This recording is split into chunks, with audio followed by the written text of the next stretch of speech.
Friends, എല്ലാവർക്കും നമസ്കാരം. ഇന്ന് എല്ലാവർക്കും ഇഷ്ടപ്പെടുന്ന വളരെ ടേസ്റ്റിയും ഹെൽത്തിയുമായിട്ടുള്ള ഒരു പീച്ചിങ്ങ പച്ചടിയാണ് ഞാൻ ഇന്ന് തയ്യാറാക്കി കാണിക്കാൻ പോകുന്നത്. ഇത് വളരെ ടേസ്റ്റിയും ഹെൽത്തിയുമാണ്.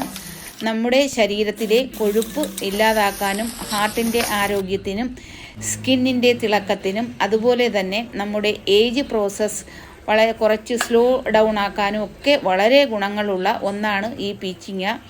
ഇത് അധികം ആരും ഇതിന് കുക്ക് ചെയ്യാറില്ല, എന്നാൽ വളരെ ടേസ്റ്റ് ആയിട്ടുള്ള ഒരു വെജിറ്റബിളാണ് പീച്ചിങ്ങ. ഇത് വളരെ ടേസ്റ്റാണ് ഈ പച്ചടി. അതുകൊണ്ട് എല്ലാവരും ഈ പീച്ചിങ്ങ പച്ചടി തയ്യാറാക്കി നോക്കണം. പെട്ടെന്നുണ്ടാക്കാൻ പറ്റുന്ന ഒന്നാണ് ഈ പീച്ചിങ്ങ. ഇത് 300 ഗ്രാം പീച്ചിങ്ങയാണ് ഞാനിവിടെ എടുത്തിട്ടുള്ളത്. നന്നായി വാഷ് ചെയ്തിട്ടുണ്ട്. ഇത് വളരെ പിഞ്ചാണ്. ഇതിൻ്റെ ഈ മുള്ളുപോലെ ഇരിക്കുന്ന ഭാഗത്തിൽ മിറ്റിപ്പോയാൽ ഒരു നാര് പോലെ കാണും. അതുണ്ടെങ്കിൽ മുകളിൽ നിന്ന് ചെത്തി കളഞ്ഞാൽ മതി. ഇല്ലെങ്കിൽ ഇതിൻ്റെ തൊലിയിലാണ് കൂടുതൽ ഗുണങ്ങളും എല്ലാം ആരോഗ്യ ഗുണങ്ങളൊക്കെ ഉള്ളത്. ഇതിൻ്റെ തൊലിയിലാണ്. ടേസ്റ്റും അതുപോലെയാണ്. തൊലിക്ക് നല്ല ടേസ്റ്റാണ് പീച്ചിങ്ങയുടെ. അതുകൊണ്ട് തൊലി എടുത്തു കളയേണ്ട ആവശ്യമില്ല. ഇതുപോലെ വാഷ് ചെയ്തെടുത്തതിന് ശേഷം ഇതുപോലെ ചെറിയ ക്യൂബുകളായിട്ട് കട്ട് ചെയ്തെടുക്കുക. പെട്ടെന്ന് നമുക്കിത് തയ്യാറാക്കാൻ പറ്റുന്ന ഒന്നാണ് പീച്ചിങ്ങ. വളരെ സോഫ്റ്റായ ഒരു വെജിറ്റബിളാണിത്. ഒരു നെല്ലിക്ക വലിപ്പത്തിലുള്ള പുളി ഒരു പ്രാവശ്യം വാഷ് ചെയ്തെടുത്തതിന് ശേഷം നമുക്ക് ഒരു സൈഡിലോട്ട് മാറ്റി വയ്ക്കാം. അതിനുശേഷം കടായി ചൂടാക്കി 1 ടേബിൾ സ്പൂൺ എണ്ണയൊഴിച്ച് അതിലേക്ക് 1 ടേബിൾ സ്പൂൺ നമ്മുടെ കടലപ്പരിപ്പ്, 1/2 ടീസ്പൂൺ ഉഴുന്ന് നല്ലതുപോലെ കഴുകിയിട്ട് വേണം ഇടാനായിട്ട്. ഉഴുന്നിന് ധാരാളം ധാരാളം ചുണ്ണാമ്പിൻ്റെ അളവ് ധാരാളം ഉള്ളതാണ്. അതുകൊണ്ട് ഒരിക്കലും ഉഴുന്ന് നിങ്ങൾ കഴുകാതെ ഡയറക്റ്റായിട്ട് ഉപയോഗിക്കരുത്. പച്ചമുളക് ഞാനിതിലേക്ക് 8 എണ്ണം ഇട്ട് കൊടുത്തിട്ടുണ്ട്. എരിയില്ലാത്ത പച്ചമുളകാണ്. നിങ്ങളുടെ എരിക്കനുസരിച്ച് ഇട്ട് കൊടുക്കാവുന്നതാണ്. കുറേ കറിവേപ്പിലയും കൂടി ഇട്ട് പച്ചമണം മാറുന്നത് വരെ മാത്രം ഇളക്കി കൊടുത്താൽ മതി. നല്ലതുപോലെ മൂപ്പിക്കണ്ട. എന്നിട്ടത് കോരി മാറ്റിയതിന് ശേഷം അതേ കടായിൽ തന്നെ നമ്മൾ ഈ അരിഞ്ഞു വച്ചിരിക്കുന്ന പീച്ചിങ്ങയിട്ട് ഇളക്കി വെള്ളം ഒന്നും ഒഴിക്കണ്ട.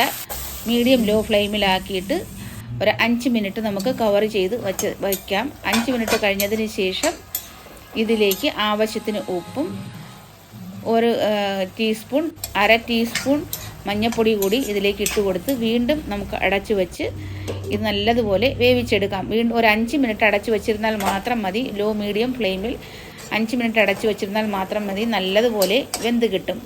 അതിനുശേഷം കുറച്ച് കൊറിയാണ്ടർ ലീവ്സ്, മല്ലിയില കൂടി ഇതിലേക്ക് ഇട്ട് കൊടുത്ത് 1 മിനിറ്റ് നമുക്കൊന്ന് ഫ്രൈ ചെയ്താൽ മാത്രം മതി. 1 മിനിറ്റ് കഴിഞ്ഞതിന് ശേഷം നമുക്ക് ഫ്ലെയിം ഓഫാക്കിയിട്ട് നമുക്കിത് കോരി മാറ്റാം.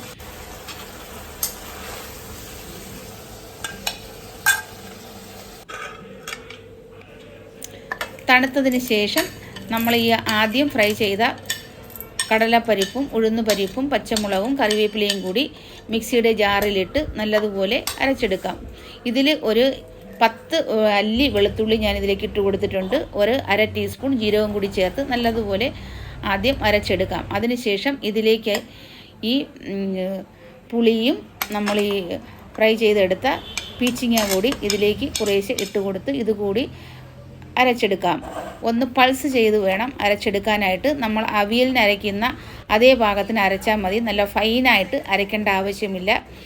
വീണ്ടും 1 ടേബിൾ സ്പൂൺ എണ്ണ ഒഴിച്ച് കൊടുത്ത് കടലപ്പരിപ്പും ഉഴുന്നുപരിപ്പും 1/2 ടീസ്പൂൺ ജീരകം, കടുക്, വറ്റൽമുളക് 2 എണ്ണം, കറിവേപ്പില, 1/4 ടീസ്പൂൺ കായപ്പൊടി ഇതെല്ലാം കൂടിയിട്ട് നല്ലതുപോലെ നല്ല പച്ചമണം മാറുന്നത് വരെ വറുത്തതിന് ശേഷം നമ്മൾ ഈ അരച്ച് വച്ചിരിക്കുന്ന ഈ പീച്ചിങ്ങ ഇതിലേക്ക് ഇട്ട് കൊടുക്കാം. വളരെ ടേസ്റ്റാണ്. സത്യം പറഞ്ഞാൽ ഇതെങ്ങനെയാണ് നിങ്ങളടുത്ത് പറഞ്ഞ് മനസ്സിലാക്കേണ്ടത് എനിക്കറിയത്തില്ല. അത്രയ്ക്കും ടേസ്റ്റാണ് ഈ പച്ചടി. നിങ്ങൾ ഉണ്ടാക്കാതെ ഇരിക്കരുത്. അത്രയ്ക്കും ടേസ്റ്റാണ്. അതുകൊണ്ട് ആരും ഇത് മിസ് ചെയ്യരുത്. ഇതൊരെണ്ണം മാത്രം മതി നമുക്ക് ഭക്ഷണം കഴിക്കാൻ, ചോറ് കഴിക്കാനായിട്ട്. വേറെ ഒരൊറ്റ വെജിറ്റബിളും നമുക്ക് അപ്പോഴും തോന്നത്തില്ല. ഇത് മാത്രം കഴിക്കാനേ നമുക്ക് തോന്നുകയുള്ളൂ. അത്രയ്ക്കും ടേസ്റ്റാണ് ഈ പീച്ചിങ്ങ പച്ചടി. അതുകൊണ്ട് എല്ലാവരും ഇതുണ്ടാക്കി നോക്കുക. ഇഷ്ടപ്പെട്ടാൽ ലൈക്ക് ചെയ്യാനും കമൻറ്റ് ചെയ്യാനും നിങ്ങളുടെ ഇഷ്ടപ്പെട്ട ഫ്രണ്ടുകൾക്കൊക്കെ ഷെയർ ചെയ്ത് കൊടുക്കാനും ഒന്നും മടിക്കരുത്. നിങ്ങളുടെ അഭിപ്രായം കമൻറ്റ് ബോക്സിൽ കൂടി കമൻ്റായിട്ട് കൂടി അറിയിക്കുക. ഇത്രയും ടേസ്റ്റും ഹെൽത്തിയുമായിട്ടുള്ള വെജിറ്റബിൾ ഒരു പ്രാവശ്യമെങ്കിലും നിങ്ങളിത് ഉണ്ടാക്കി നോക്കിയാൽ എനിക്ക് 100% വിശ്വാസമുണ്ട് നിങ്ങളിത് രണ്ടാമതും ഈ വെജിറ്റബിൾ ഉണ്ടാക്കും. അത്രയ്ക്കും ടേസ്റ്റാണിത്. ഇഷ്ടപ്പെടുകയാണെങ്കിൽ നിങ്ങളൊരു ലൈക്ക് അടിക്കാൻ മറക്കല്ലേ. Thank you for watching. അടുത്ത വീഡിയോ വരേക്കും നമുക്ക് എല്ലാവരും സുഖമായിട്ടിരിക്കുക. Tata, bye bye. Okay, thank you for watching.